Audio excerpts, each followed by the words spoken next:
The broadcast is now starting. All attendees are in listen-only mode. So good afternoon, everybody. This is Paul Griffin with NewDay, and today myself and Matt Harrington will do some more formal introductions in a moment. We'll be talking to you about RPA.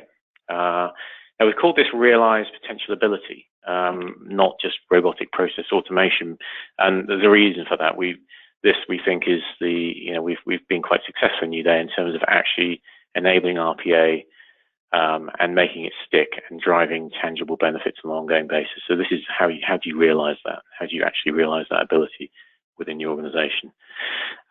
So we've got a fairly packed agenda. Will be, if you have any questions throughout the session, please use the chat box, which you can see on your screen, hopefully. Use that to put any questions in as we're going through, and at the end of the session, we'll take those one by one and do our best to answer those for you. So in terms of the agenda for today, we'll do some introductions. I'll talk a little bit about who NewDay are. Many of you may not know or heard of NewDay, so we'll give a bit of an overview of that.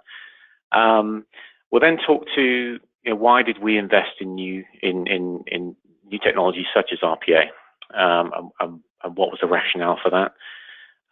Different organizations have different reasons, so we'll talk about ours. Matt will then take you through how you take that from a thought into a proof of concept to actually prove out the technology, the capability, and what that looked like for us. Then from the proof of concept, how did we embed RPA in our organization so it became part of our culture, part of our a function itself within the company, and any key learnings we had along the way. So hopefully that'll be helpful for you. We'll then talk about what's next for NewDay in RPA and other technologies we're looking at, and then we'll wrap up with some key takeaways. I.e., if we were to give you one page to look at to take away from this session, what would that be? And we'll go through those. And then, as I said, we'll take any questions you may have. So please fire those questions in as we're going, and we'll do our best to answer them. So we'll quick introductions. So I'm Paul Griffin. So I'm director in NewDay. I look after procurement, strategic cost management, and operational support. Within that, automation is one of my key responsibilities. It fits in the operational support aspect. We've been running RPA now in NewDay for about 2 years, and part of my responsibility was to set up this pilot and to prove that we could make this work as a concept with very limited budget. And then from that, once we showed that this was a capability that would enable further benefits for NewDay, to create the business case, to then drive the investment, and as a result, drive benefits on an annual basis. And so we've done that across many processes now, and we continue to do that. Matt, do you want to give a quick introduction to yourself? Yep. Hi, everyone. Thank you for joining and taking the time. My name is Matt Harrington. I am the Centre of Excellence Manager for NewDay, and I'm responsible ultimately for the day-to-day running of the RPA team, along with the projects and the roadmap and the future roadmap for delivery. My background is in collections, operations, and system migration, before focusing on broader operational excellence opportunities outside of collections. After 2 years leading OpEx projects, it was a natural progression into automation. I found myself working with RPA. More recently, I've been focused on digital messaging, and so take some of those learnings now back into managing and running the RPA Centre of Excellence. That's a bit about me. Yeah. Great. Thank you, Matt. Thanks. So NewDay, who are NewDay? So we are a rapidly growing company. We're a UK credit card company. We have 2 primary products, I guess.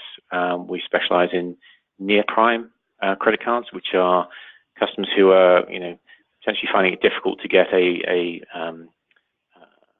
kind of mainstream credit card. So they're not subprime, they're not in dire straits, but maybe their credit history is a little bit impaired, so we work with them to help them build their credit capability in a responsible manner. And within that area, in which is what we call the own brands business, that's our own products. We have Aqua. You may have seen some adverts for Aqua on the TV. Marbles, Opus, and Fluid. There are 4 primary own branded products, and they are near prime. We also have a co-brands business, so working with retailers, either high street or online. So we have many of the, so Debenhams, House of Fraser, Laura Ashley, TUI Travel Company. We also do Amazon's credit cards, and we've just launched with AO, so appliances online. So we've got some fairly decent sized customers, partners, and at the moment we have about 5.8 million accounts. Now we're growing quickly, and we're growing about 100,000 new customers every month, so about 1.2 million each year. And the last 3 years we've been growing at 20% every year, top line and bottom line, which our annual reports would show you. So a successful business, rapidly growing, rapidly evolving in a rapidly evolving market, and some of the rationale for using RPA enables some of that as we'll go through the presentation. So that's a little bit about NewDay. So why did we invest in RPA? Well, in all honesty, the primary reason, as part of my key responsibility within NewDay, is cost optimization and strategic cost management. So driving or optimizing our cost base, or driving cost out of our organization. So with a 20% annual growth rate, with a big focus on the customer, how can we make the customer's journey as seamless and easy as possible? And how can we grow our business in terms of people answering phones or customer service agents in the contact centers to deal with that growth? How do we optimize that? How do we grow at 20%, but maybe keep our cost base at a flat level? So that was the intention. That was the idea. We also had, and still have, to be honest, lots of legacy manual processes. We were a fairly small company. We were growing very quickly, and some of our processes were old and suboptimal.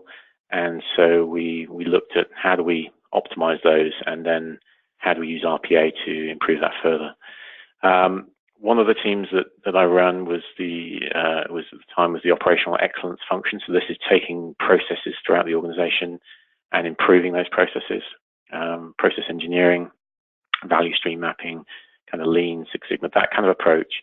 So we had some skill set in the organization which we thought we could deploy in this area.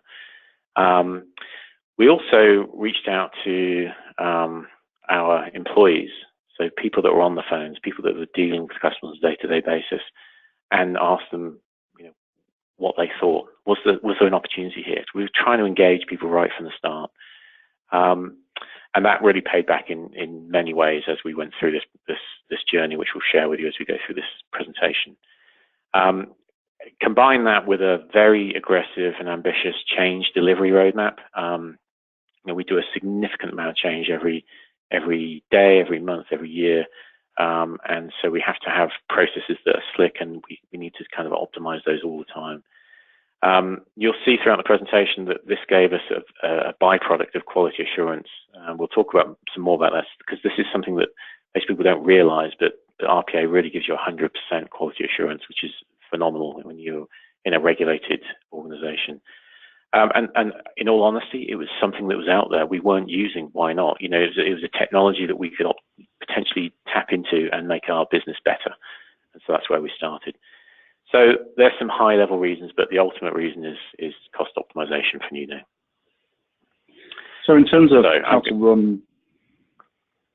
to run a successful proof of concept, then, so I'll cover these off, Paul. So when considering aims and objectives of RPA, successful companies means different things. So for us, really, the proof of concept is about two things: proving the technology had a place in NewDay, and then finding a path really to a sustainable centre of excellence. So having a plan against a number of these factors below can help you on your journey. So we'll share our story, and hopefully you'll get some value out of what we've got here. So if you're yet to embark on your journey, select an implementation partner that you trust. They'll help you select the right RPA solution for your business if you haven't yet got a product, but then quickly build their knowledge of your business, because ultimately they'll help you find those opportunities and make sense of them quickly, which is the key bit to maximising the benefits. But do have a plan to build the capability internally, as it will pay dividends. So as Paul mentioned, we had an operational excellence background already within the team, and so it was an easy transition to go from operational excellence into RPA, because some of the attributes you're looking for in terms of processes and process re-engineering is taking lessons from operational excellence. In terms of creating a buzz, so create the buzz about RPA. There are a number of, I guess, televised or radio articles about RPA and automation, and that creates a certain stigma around job security, and therefore creating the right buzz from the outset. So as Paul mentioned, we engaged the business right at the start to understand, is there an opportunity for RPA, and therefore they're engaged right from the off, and hopefully they can then help and support on our journey and on your journey. Generate, push and pull.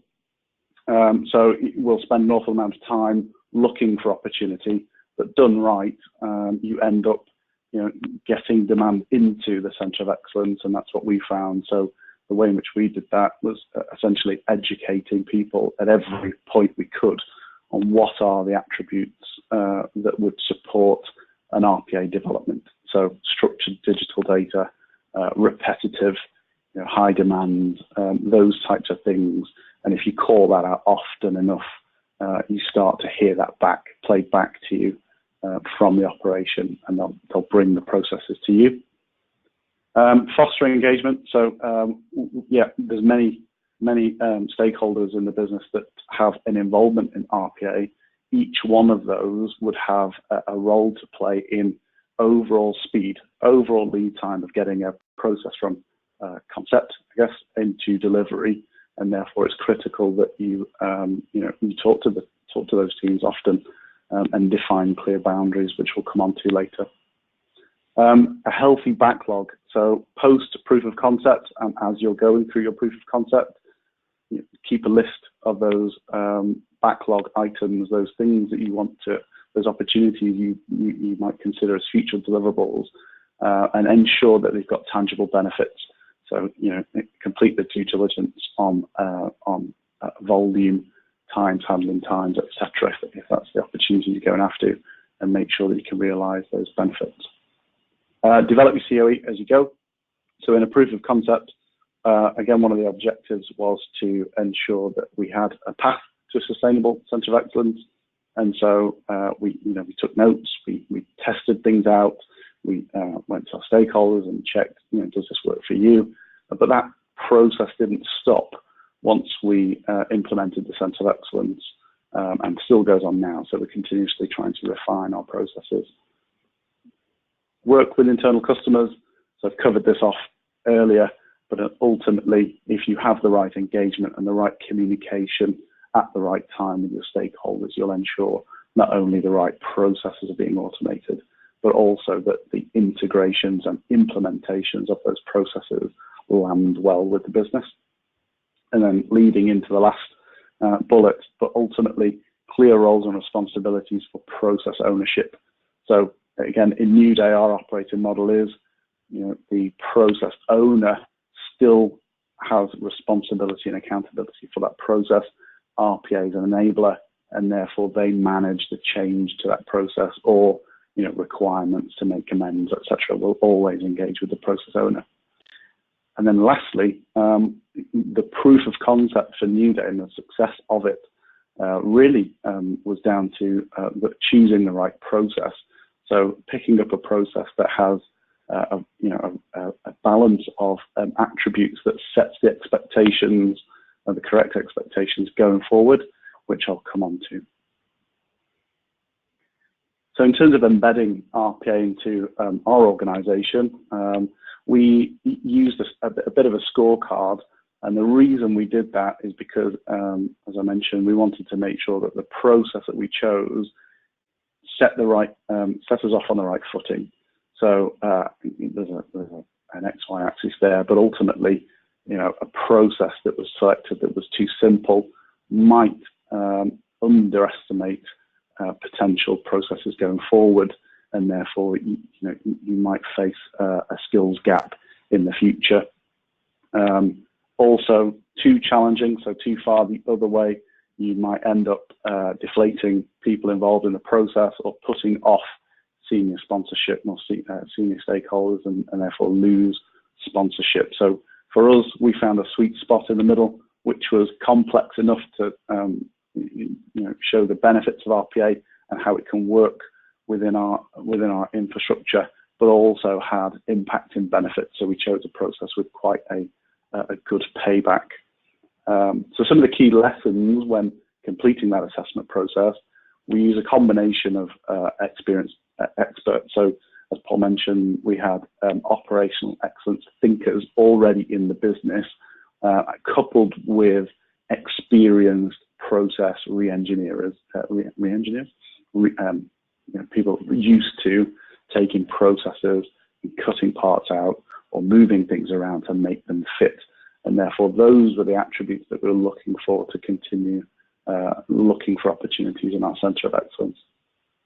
We tried scientific assessment tools, Excel kind of tools to make sense of all the opportunities and come up with a score. It didn't always work, and therefore there's an element of gut feel and sense, which is why it's important to have that skills and experience within the team to make those calls quickly.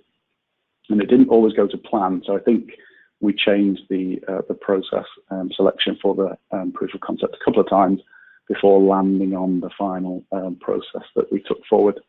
And then lastly, we engaged really early with our risk teams to ensure that we had a rigorous governance process and selection criteria that everyone was comfortable with, and therefore there was no surprises once the process actually implemented. So we took this scorecard, if you like, and applied that to ongoing process assessment as well. Couple of key things to consider then when embedding RPA in your organisation. Use a simple assessment tool. Don't get bogged down in terms of trying to scientifically analyse or overanalyze processes. That can come later once you've quickly got to your opportunities. You can drill down into the detail later on. Plan for exceptions. So the business typically has rules whereby handlers or agents need to see that work, and so plan for that when it comes to benefit realization. Engage with risk teams. Again, understand the residual inherent risk. RPA is a control tool as well, and therefore by using RPA you can take away some of the risk in the business, but demonstrate back to the business that you're doing that, and that will help again to help RPA stick. Link into the change process. So getting those opportunities into a backlog relies on the Centre of Excellence looking for opportunities, and some of that can come from your existing change pipeline. So what are the things that you're looking to do with new technology, or you're implementing new processes, and can we tap into that to use RPA instead for a better return on investment? Develop a sustainable IT support model. Things can go wrong, and also we time to time need to maintain the robots, etc. And therefore having that good rapport and relationship with the IT teams in the business can help reduce any lead time associated with those changes. Strong governance. We deliberately over-engineered our governance, it's fair to say, to make sure that RPA, because RPA is a new tool, we wanted to make sure that we removed any of those stigmas associated with automation by putting a strong governance structure in place, and that helped us to overcome some of governance fears, I guess.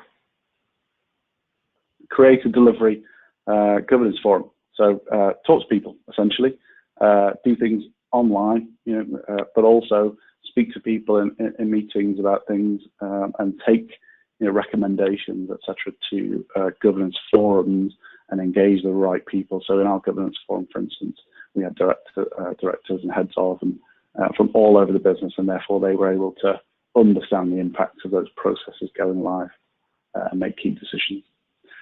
The control room requires a manager. So when we first embarked on our RPA journey, we didn't anticipate that running the processes within the robot environments would need a team manager, essentially.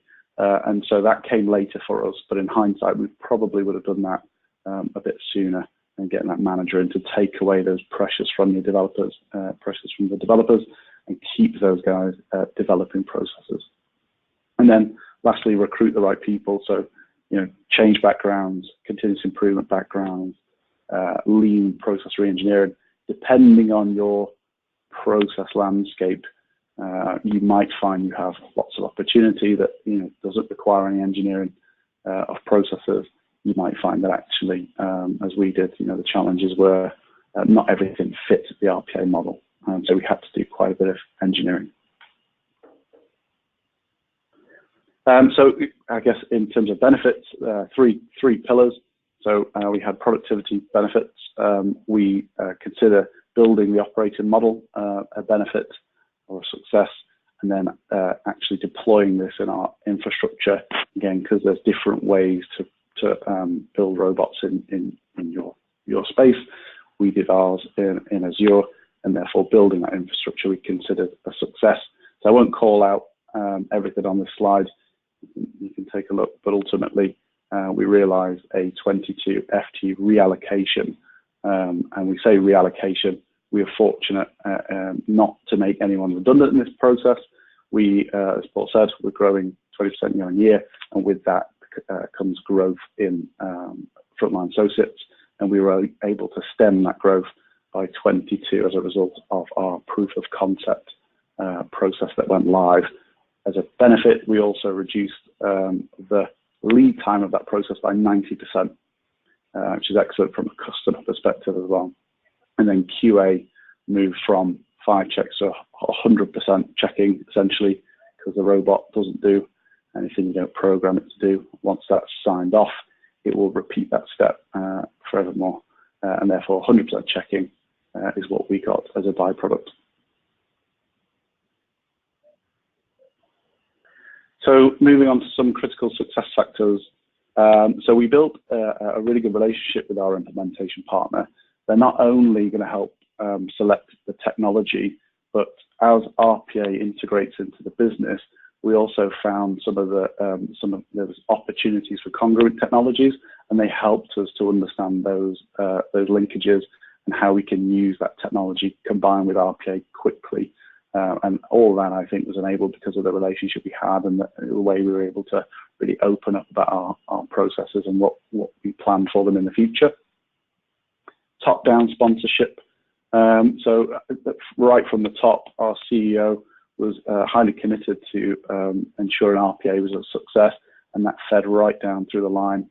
And so therefore, we had the right involvement, engagement, etc., which really helps to drive not only decisions, but also get the time with the right people you need to automate those processes. And then I've covered implementation leads who understand the business, but some of the key attributes is, if they've got a technical background, great. Sometimes things do get technical, and also if they're experienced with business change and making things happen and talking to the right people, also reduces the lead time in terms of developing processes. Select processes which satisfy most of the selection criteria. So we look for things that have structured data, it's digital, it's repetitive, high demand, etc. But that's not all. It's not always the case. So we've had processes we've built whereby we've had to change the front end. So we change the way the work comes in quite significantly, which then opens the tap on the rest of the process. And so having thinkers that can do that and working with your solutions teams, etc., really pays dividends in terms of looking for opportunities. So have a plan for things that aren't, the criteria that aren't met. Select a process which delivers tangible benefits. Proof of concept, 22 FTE. The lights were then shone on RPA, and that enabled us then to invest in future years in resource and technology to make sure that we were able to really open up the opportunity stack. So capturing that interest of the stakeholders really paid off. Perform high-level functional assessments quickly. If like our organisation, multiple functions, and getting to a view of those functions quickly, what's involved, how many processes we have, the attributes as we've described, can take time. And so find a way to do that quickly. And we've trialed a number of different ways of doing that. And feel free to talk to us offline about how we went about doing that. Ensure the process design document is accurate. So I guess the process that you build is only as good as the way you've documented it, because ultimately the developers will take that. So make sure that you are, getting the right approvals and check again before implementing. You can always make changes once it's implemented, but it's best to get it right first time. And then document the maintenance requirements for robots. Computers update, robots need updating, etc. And therefore make sure you capture those updates and progress them in the right window of time. So key learning. So when developing the RPA business case, we made assumptions around the costs, both internal costs and external costs. In hindsight, some of those assumptions were understated, overstated. So I'm just going to call out a couple here that I think we'd like you to pay attention to, I guess. But ultimately, in IT support, in the IT support bracket, we spent an awful lot of time with IT security. And that is ultimately to make sure that what we've built, both in terms of infrastructure and the processes we're putting through RPA, are I guess, stamped by the IT security teams. And therefore, we went into great detail in terms of how things are set up, what are the control gates, between moving from UAT to development, for example, and making sure the IT security teams were comfortable with the way we were doing things. In terms of people, as we said, ultimately this is an efficiency play, and therefore we've made provisions for redundancy. We were fortunate not to use that. However, it's not to be underestimated. So, I think we got it right on this occasion. Structured data. So we assumed that across our business we'd have lots of opportunity for structured data. As Paul mentioned, we kind of inherited lots of processes as we've acquired as NewDay grew, and therefore what came with that is a mixture of the way work gets to people. And so don't underestimate the amount of work potentially required to get processes in a healthy state for automation. And then make sure processes are stable. Again, with that growth, we're constantly investing in our people, our processes, our systems, and with that comes change. And so pick the right processes, pick the right time, I guess, to automate things versus waiting for those changes to land and become stable before tackling them.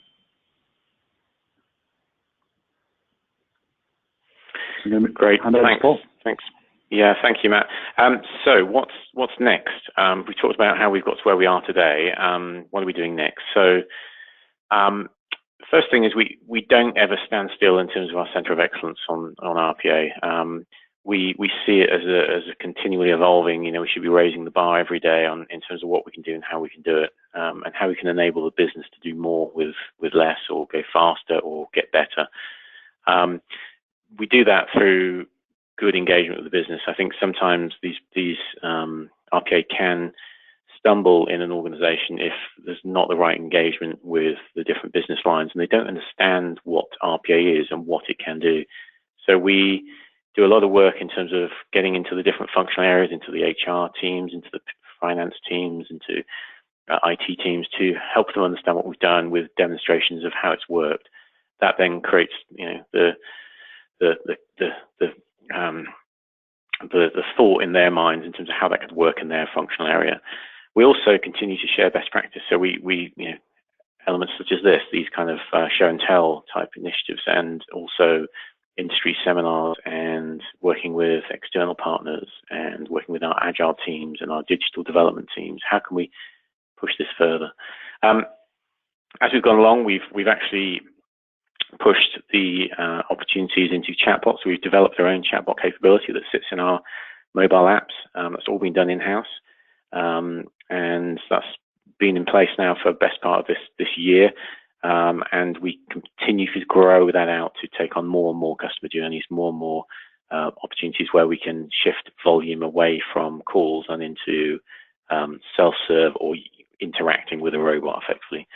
We then push that again using that same kind of approach, but with voice bots. So using voice recognition technology from speech to text, then text back to speech again, using language understanding to drive an understanding of the intent of the question to come back with the answer. So again, people who don't want to use mobile phones and chat on that device and they want to call, we can still pick that up and use our voice bot capability to do that. And that's continued to evolve as we are.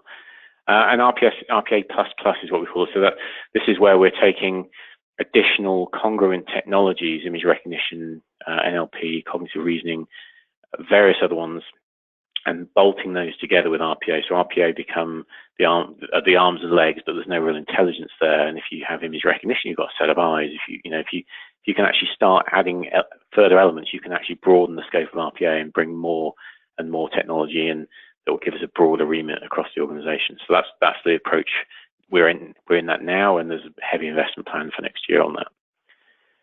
So I'll go to the last slide before Q&A. So key takeaways. So out of everything today, what should you remember, I guess, or what have we learned that we would like to impart? Use the experience and expertise of the people you have in the organization. Don't try and do it yourself. Don't try and think of it as a project. Get the people who understand the process to help re-engineer that process and help automate that process. Create an impression with a proof of concept. So how do you create this banner capability that you can promote across the organization, and the people that are engaged in that are positively promoting it as well. Top-down commitment, absolutely essential. If you to create a cultural shift, to create traction, to enable this to stick in the organization, you need that senior level commitment. And if you don't, I think you may struggle. It enables further investment, it enables barriers to be knocked down, it enables people to get engaged better. Create a buzz, so keep promoting what you're doing, keep helping people understand the journey and where it's going and how it's enabling. Build capability internally. So, we use an external partner that are very good, but we set off right from the beginning of saying, we didn't want to become dependent on them. We wanted to have them teach us how to do this, and then as quickly as we could, we would then use our own internal capability and completely ramp down that external support and cost. Engagement, IT, security teams, we found that out in the early days. That's very critical because there's a lot of components here that you've got to get those guys happy with. And be realistic. Don't set a massive goal. If you can kind of break even on the business case in the first year, you're probably doing quite well, because then that enables you to learn and drive that technology forward in the subsequent years. So we'll move into Q&A. If you have any questions, we've already got some come in. If you have any questions, please use the chat box. Type in the message in there, and we'll be able to see that and read that out and come back to you. We've got on the Q&A slide, you'll see my email address, Matt's email address, and also working at NewDay website, which will tell you a little bit more about what it's like to work at NewDay if you want to have a look at that. Also, if you'd like to follow us on LinkedIn, that'd be great as well. So if we go to the questions, I'll take them one by one in order they came in. So the first one is, how long have you been doing RPA, and what are your top benefits? So I'll take that one. So I think I mentioned over 2 years, pretty much. And top benefits, well, wow, we've probably, with the growth we've had in the last 2 years of 20% each year, we've probably enabled over 100 FTE to be redeployed into other areas. It's a significant number, and that continues to grow. So I think that's probably a high-level view that I'd give you. Second question: have you experienced any challenges? Matt, you're at the coalface. Any challenges that you'd like to talk about? Yeah. So I guess at the start of our RPA journey, we assumed there was lots of opportunity out there, and I've kind of already alluded to the fact that because of the way we work in NewDay, we're constantly looking to review systems, processes, etc. It wasn't always apparent. Those opportunities weren't always apparent, and so getting right down into the detail in each of those processes took time, and then we found out actually it's not suitable.